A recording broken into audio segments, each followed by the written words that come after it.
मुझे बताओ, charity commissioner act में मुसलमान चैरिटी कमिश्नर बन सकता है या नहीं बन सकता है? उसको ट्रस्ट नहीं चलाना है, उसको चैरिटी के कानून के हिसाब से वो ट्रस्ट चले उसकी देखरेख करनी है। ये धार्मिक नहीं है, ये धर्म का काम नहीं है मान्यवर, ये एडमिनिस्ट्रेटिव वर्क है। और इसलिए तो फिर चैरिटी कमिश्नर हिंदू होगा तो वो क्रिश्चियनों के ट्रस्ट का कैसे देखरेख करेगा? चैरिटी कमिश्नर क्रिश्चियन होगा तो जैनियों के और हिंदुओं के ट्रस्ट का कैसे देखरेख करेगा? अब बताओ कि सारे ट्रस्ट के चैरिटी कमिश्नर अलग अलग बन, देश तोड़ दोगे आप लोग, तोड़ दोगे। हमने साहब, मैं अभी भी आपके माध्यम से, इस सदन के माध्यम से देश भर के मुसलमान भाइयों बहनों को कहना चाहता हूं, आपके वक्फ में एक भी नॉन मुस्लिम नहीं आएगा। ये एक्ट में ऐसा कोई प्रावधान नहीं। मगर जो वक्फ बोर्ड है और वक्फ परिषद है, उसका काम क्या है? वक्फ की संपत्तियां मान्यवर बेच खाने वाले लोगों को पकड़कर इसके बाहर निकालने का। वक्फ के नाम पर औने पौने दाम में संपत्तियों को 100 साल तक किराए पे देने वाले लोगों को पकड़ना है। वक्फ का जो पैसा होता है, इनकम जो गिरती जा रही है, जिसके माध्यम से माइनॉरिटी का विकास करना है, माइनॉरिटी को आगे बढ़ाना है, इस्लाम धर्म की सारी धार्मिक संस्थाओं को पुख्ता करना है। ये पैसा जो चोरी होता है ना, उसको पकड़ने का काम वक्फ बोर्ड, वक्फ परिषद करे। और मान्यवर, वो चाहते हैं कि इनके राज में जो मिलीभगत चली वो चलती रहे। ये नहीं चलेगी, ये नहीं चलेगी। और मान्यवर, मैं आज आपको बताना चाहता हूं क्या स्थिति हुई है मान्यवर। सबने कहा, रिपीटेशन भी होगा, परंतु मैं कहना चाहता हूं मान्यवर कि वक्फ के 2013 में जो अमेंडमेंट्स आए, अब बिल किरण भाई का है, मगर मैं कह सकता हूं कि वक्फ का 2013 का अमेंडमेंट न किया होता तो ये बिल लाने की शायद जरूरत न पड़ती। सब कुछ अच्छा चलता था, 14 में चुनाव आने वाला था, 13 में रातों रात तुष्टीकरण करने के लिए वक्फ कानून को एक्सट्रीम बना दिया गया। और मान्यवर, इसके कारण क्या हुआ? इसके कारण दिल्ली लुटियन की 123 वीवीआईपी संपत्ति कांग्रेस सरकार ने जब चुनाव मुहाने पर थे, 25 दिन दूर था, वक्फ को देने का काम कर दिया। दिल्ली वक्फ बोर्ड ने उत्तरी रेलवे की भूमि वक्फ के नाम घोषित कर दी। हिमाचल में वक्फ की संपत्ति बताकर उस पर अवैध मस्जिद बनाने का काम किया।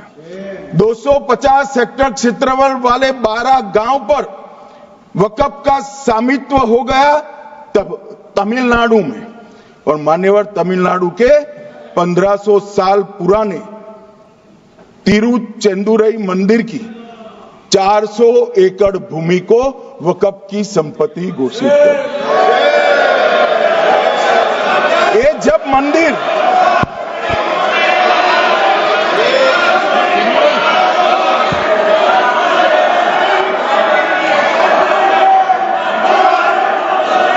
आपको मौका मिले जब अपनी बात कह देना, प्लीज बैठिए। मान्यवर, कर्नाटक की, आपको मौका मिले जब अपनी बात कह देना, आप भी बहुत मिसलीड करते हैं। बैठिए गृह मंत्री जी। मान्यवर, कर्नाटक की मणिपट्टी समिति का रिपोर्ट में पढ़ रहा हूं, इसमें मेरा कुछ नहीं है, खड़े मत हो जाना। ये मणिपट्टी समिति का रिपोर्ट है। 29,000 एकड़ भूमि वक्फ की बिजनेस के उपयोग के लिए किराए पर दे दी। मान्यवर, 2001 से 12 के बीच 2 लाख करोड़ की वक्फ की संपत्ति निजी संस्थानों को हस्तांतरित कर दी 100 साल की लीज पर। मान्यवर, बेंगलुरु में उच्च न्यायालय में बीच में पढ़ना पड़ा, 602 एकड़ भूमि को जब्त करने से रोकना पड़ा। विजयपुर कर्नाटक के होनवाड़ गांव की 1500 एकड़ भूमि पर दावा कर उसको विवाद में डाला और 500 करोड़ की संपत्ति जिस भूमि का मूल्य है वहां 5 स्टार होटल को महीने 12,000 रुपए के किराए से दे दिया। अब मान्यवर ये कहते हैं कि इसका हिसाब किताब न करो, इसकी देखरेख न करो।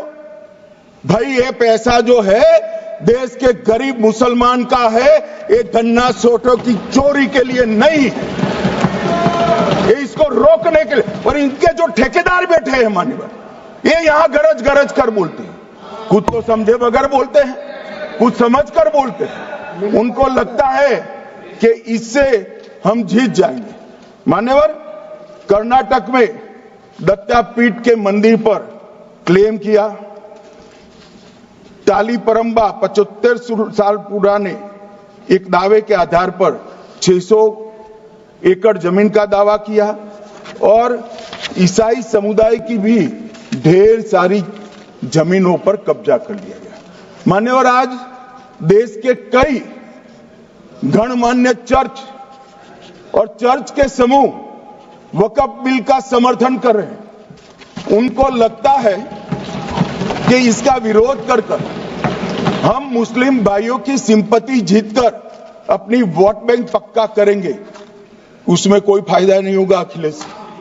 इसलिए कि 4 साल में मुस्लिम भाइयों को मालूम पड़ जाएगा कि कानून तो उनके फायदे में है। और इसके साथ ये दक्षिण के सारे जो सांसद बोल रहे हैं, अपनी अपनी कॉन्स्टिट्यूएंसी में सारे चर्च को मान्यवर नाराज कर रहे हैं, उनको पता नहीं, सारे चर्च को नाराज कर रहे हैं। सारे चर्च ने रिजोल्व किया है कि हम खिलाफ इसका हम समर्थन करते हैं। मान्यवर, तेलंगाना में 66,000 करोड़ की 1700 एकड़ जमीन पर दावा कर दिया। असम में मोरीगांव जिले की 134 एकड़ भूमि पर दावा हुआ। बिहार का मैं लालू जी के कोर्ट के साथ बाद में बताता हूं। गुरुद्वारा से संबंधित हरियाणा की 14 मरला भूमि को वक्फ को सौंप दिया। और मान्यवर, प्रयागराज में चंद्रशेखर आजाद पार्क को भी वक्फ घोषित किया। और मान्यवर, महाराष्ट्र के वडानगे गांव में महादेव की मंदिर पर दावा किया और बीड में कंकलेश्वर मंदिर की 12 एकड़ जमीन वक्फ बोर्ड ने जबरन ले ली।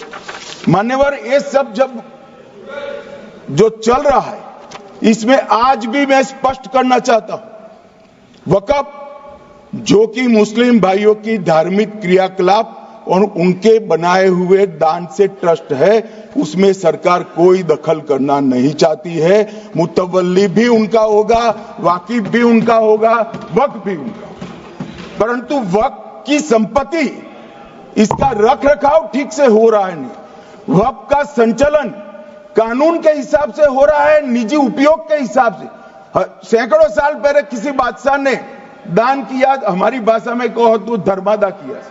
अब इसकी संपत्ति को आप 12,000 रुपये में 5 सितारा होटल बनाने के लिए दे देते हो, ये उचित है क्या? भाई वो पैसा गरीब मुसलमान के कल्याण के लिए करिए, तलाकशुदा महिलाओं के कल्याण के लिए करिए, जो अनाथ बच्चे हैं उसके कल्याण के लिए करिए। मानिए, और ये करने की जगह बेरोजगार मुसलमान युवाओं के लिए स्किलिंग का काम करिए। लाखों करोड़ों रुपए की भूमि मान्यवर और इनकम 126 करोड़ रुपया। रेलवे की जितनी जमीन है, जिसमें हजारों करोड़ लाखों करोड़ का रेलवे का कारोबार चलता है, इतनी भूमि वक्फ के पास है और इनकम 126 करोड़ रुपए। मान्यवर कहते हैं कि इनकम का क्या उद्देश्य है?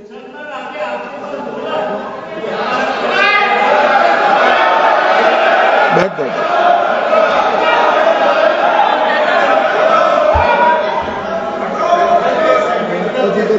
मान्यवर, मैं दादा की टेंशन समझ रहा हूं, ये बंगाल के मुसलमान भी सुन रहे हैं, तो उनको टेंशन होना स्वाभाविक है।